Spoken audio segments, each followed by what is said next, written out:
सम्मेलन से आप ये सीख कर जाना कि आप किस जगह और किस राजनीति में पैदा हुए। देश में नरसिंह राव जी की सरकार थी, पूर्ण बहुमत की सरकार थी गठबंधन की। उसके बाद भी हमें जब जिनेवा में अपने पक्ष रखने का मौका मिला पाकिस्तान के सामने, तो कांग्रेसियों ने किसी कांग्रेसी को नहीं भेजा, सबसे अच्छा बोलने वाले हमारे कवि कुल के बड़े अटल बिहारी वाजपेयी को प्रतिनिधि बनाकर भेजा संयुक्त राष्ट्र संघ में। अटल जी का स्वास्थ्य खराब हो गया तो उनको इलाज कराना था, तो राजीव गांधी जी ने उन्हें बुलाकर कहा कि मैं आपसे यह आग्रह करता हूं कि आप कृपा पूर्वक सरकार के पैसे पर बाहर चले जाइए, अपना इलाज करा के आइएगा। जब उन्होंने मृत्यु पर कविता लिखी थी, उस कविता को पढ़ने के बाद, और यहां बैठे हुए अनेक पार्टी के लोग बैठे हैं, उनके कहना चाहता हूं, नेहरू से बड़ा हीरो तो पैदा नहीं हुआ था आजादी के बाद। आज बात अलग है कि सुबह सुबह व्हाट्सएप विश्वविद्यालय पे एक सिलेबस उतरता है।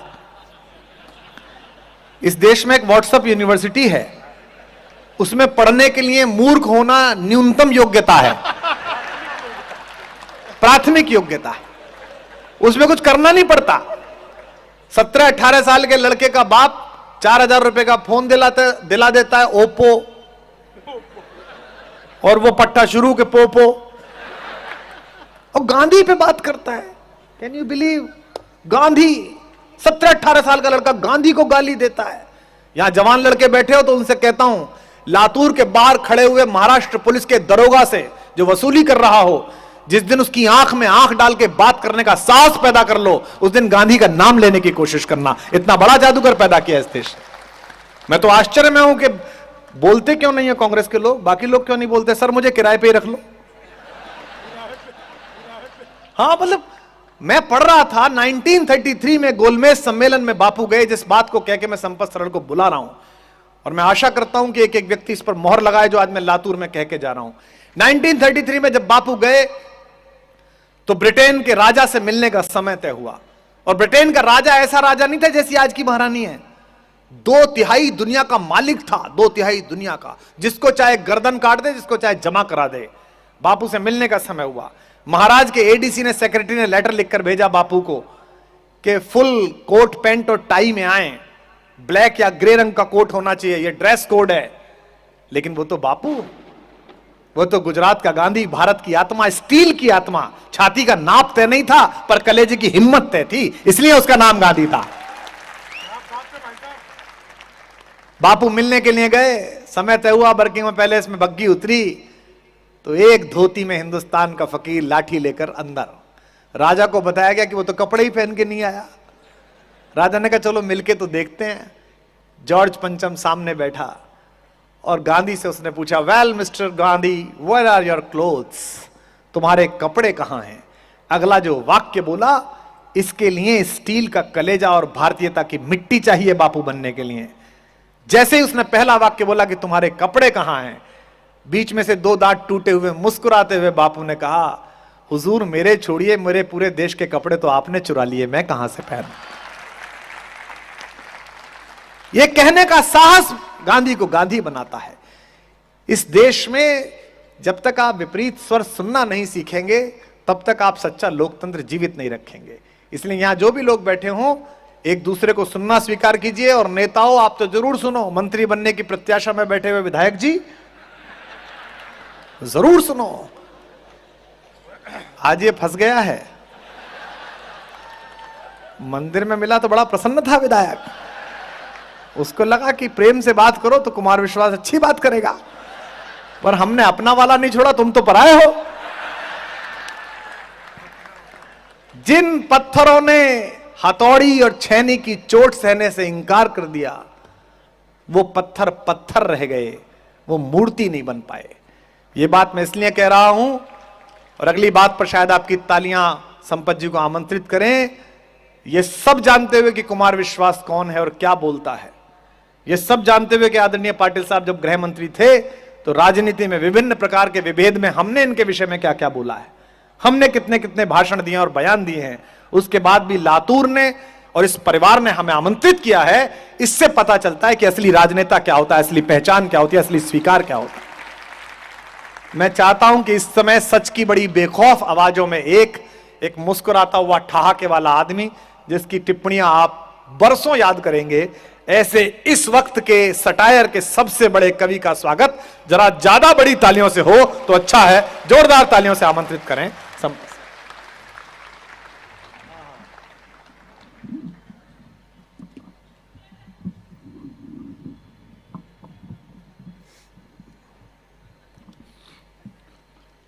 सम्माननीय पाटिल साहब और तमाम जो अग्रिम पंक्ति में महनीय लोग बैठे हैं और सभी श्रोताओं का अभिवादन।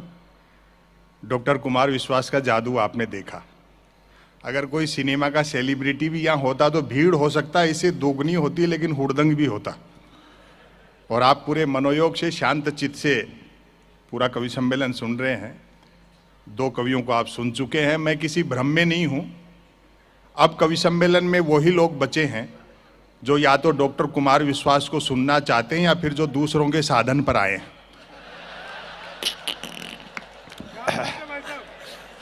यहां यह सूचनीय है कि हैदराबाद से ये भी मेरी कार में ही आए। काफी विधायक जी के लिए कह दिया गया। मुझे बड़ा अच्छा लगा महाराष्ट्र का जो घटनाक्रम हुआ। ये पहला मौका है जब चौकीदार का पाला किसी थानेदार से पड़ा है।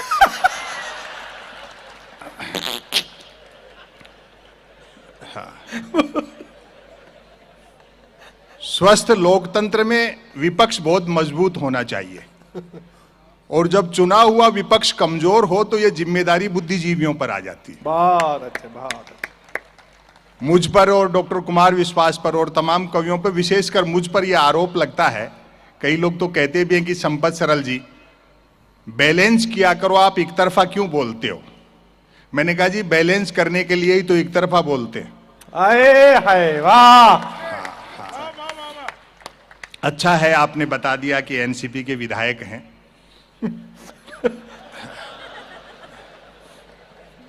सेकंड की सुई भी घड़ी की घंटे का काम कर रही है।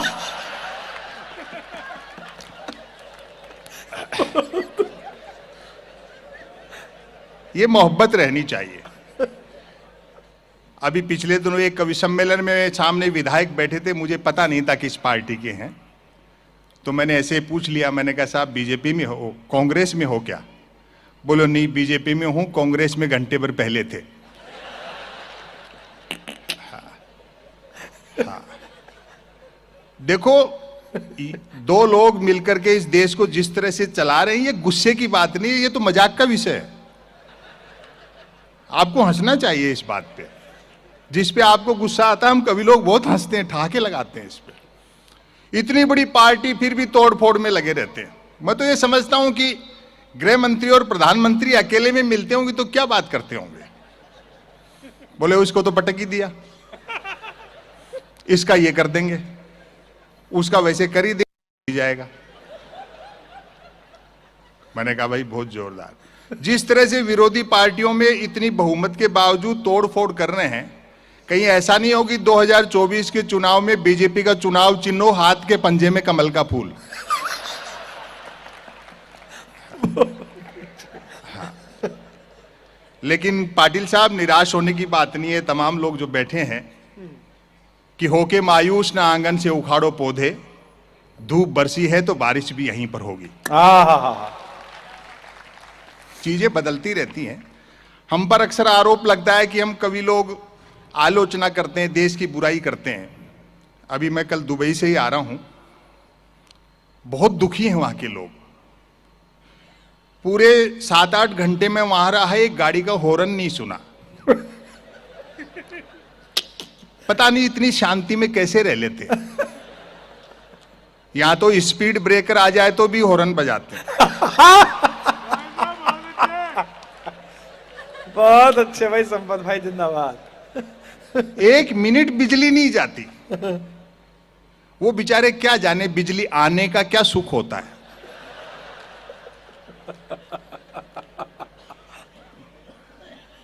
फिर लिया तुम्हारे टाइम में जरूर आना था चाय वाला। मेरी तो मत रखना भैया, एक ही भारी पड़ रही। नहीं ये 2 बार आया, चूंकि चाय वाला भी 2 बार आया। ये सब चलता रहता है। हम कोई किसी की बुराई नहीं करते, इस देश पर उतनी मोहब्बत हमको भी है जितनी किसी देशभक्त को होती है। बहुत अच्छा। हाँ, हम तो आईना दिखाते हैं, उल्टा वो ज्यादा अच्छा है, वरना इस राष्ट्र पर हमें भी गर्व है। और खुशी की बात है कि पिछले 5-6 साल में तो इतना काम हुआ है कि भारत फिर से विश्व गुरु होने में है, अच्छा, लगभग आउटर पर खड़ा है। और वैसे भी उस देश को विश्व गुरु होने से कौन रोक सकता है जिसकी जेलों तक में संत महात्मा रहते हो। भाई जिंदाबाद संपत, क्या बात है, वाह। हाँ हाँ हाँ, क्या व्यंग है। जो जो मुद्दे सुलझाने के नाम पे मेरे ख्याल से उलझाए जा रहे हैं, उनका मूल्यांकन समय करेगा। अभी जैसे धारा 370 का मैटर हुआ, ये चीजें भी भविष्य बताएगा कि कितना सही है कितना गलत है। बैंड तो हमारी शादी में भी बहुत जोरदार बजा था।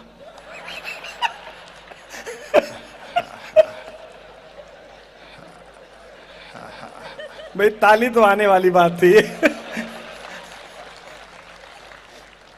और ये नागरिकता और ये सब देखो, जो दुनिया में आया है, दुनिया सबकी है।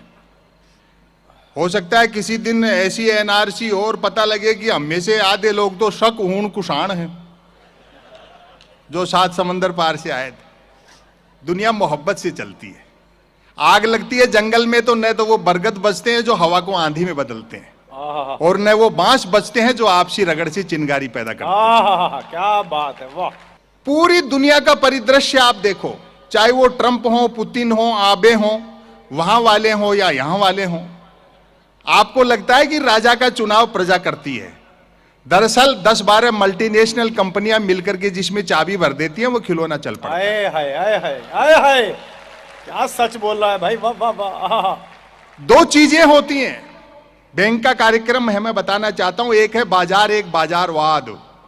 बाजार हर युग की जरूरत है, चाहे उसका फॉर्मेट कुछ भी रहा हो। बहुत अच्छे। मारवाड़ी लोग यहां बैठे हैं, हम तो उस परंपरा के बाजार वाले लोग हैं।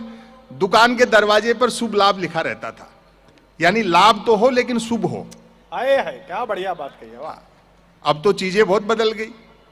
चालाक अर्थशास्त्रियों ने सारे समीकरण उलट पलट कर दिए, चुंबक के गुण बाजार में भर दिया और मनुष्य को लोहा बना दिया। बहुत अच्छा, बहुत अच्छा। लेकिन कुछ चीजें बदली भी हैं, जैसे इंडिया डिजिटल हो गया। अब आप न सिर्फ 1 करोड़ का लोन 59 मिनट में ले सकते हो, बल्कि 59 करोड़ का लोन लेकर के 1 मिनट में भाग भी सकते हो।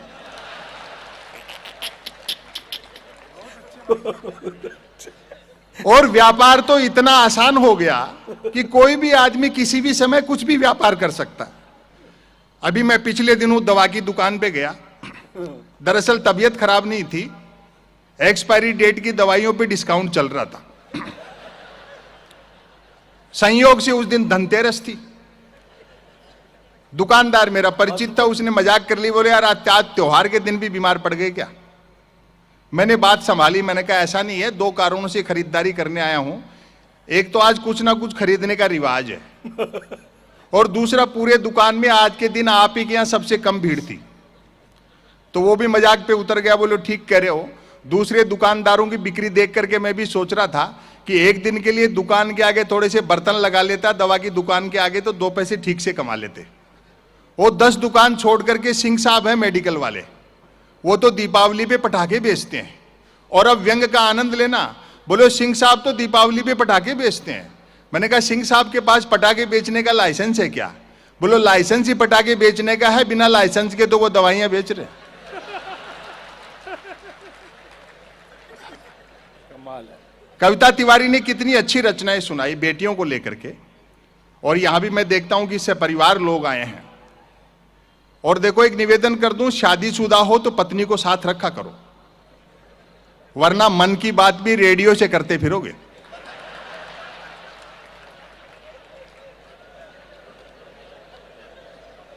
वैसे भी औरत का त्याग, स्त्री का त्याग संसार में पुरुष से बड़ा है। वो पति ने डींग हाँकते हुए कह दिया पत्नी से, मेरा बड़प्पन देख जो तेरे से बिना देखे शादी कर ली। पत्नी बोली मेरी भी हिम्मत देख जो तेरे को देखने के बाद भी मना नहीं किया। हाँ। मीडिया के लोग यहां बैठे होंगे, मैं माफी चाहता हूं, हालांकि ये काम उनको करना चाहिए। लेकिन गलती उनकी नहीं है, दरअसल वो भी हमारी तरह देश की सेवा करना चाहते हैं, वो बता सकते हैं क्रांति चेतना क्या है, लेकिन कलम तो जेब में टांग दी, हाथ पीछे बांध दिए तो क्या लिखे बेचारे। जिस पाखंडी की खबर लेकर के जाते हैं अखबार में पता लगता है दूसरे दिन उसी का आधे पेज का विज्ञापन है आशीर्वाद देते हुए। अद्भुत बात है भाई। तो ये क्या कर लेंगे। लेकिन हंसा ये भी कम नहीं रहे साहब। यहां का तो मुझे पता नहीं, हमारे यहां तो अखबार 3 चीजों के लिए पढ़े जा रहे हैं, बिजली कटौती, उठावना और राशिफल। और रोज नए निकलते हैं। एक दिन तो अखबार के दफ्तर से 2 लोग आगे बोले संपत सरल जी नया अखबार लॉन्च कर रहे हैं, आप भी ग्राहक बन जाओ, क्योंकि अखबारों का अब कोई पाठक तो बनता नहीं, ग्राहक ही बनते। 1 रुपए में 16 पेज। मैंने कहा भैया रुपया चाहे 1 की जगह 2 ले जाए, लेकिन 16 पेज खाली दे जाए कर। फिर मैंने रिसर्च की कि इतने अखबार बिकते कैसे हैं। तो अचानक एक दिन एक अखबार के दफ्तर से फोन आया, बोलो संपत सरल जी आज आपका नाम हमारे अखबार में छपा। मैं बड़ा खुश हुआ, जी आपका अखबार कहां मिलता है। बोले हमारा अखबार कोई होकर नहीं बांटता है, जिस किसी का नाम छप जाता है दिन भर वही खरीद खरीद कर बांटता है।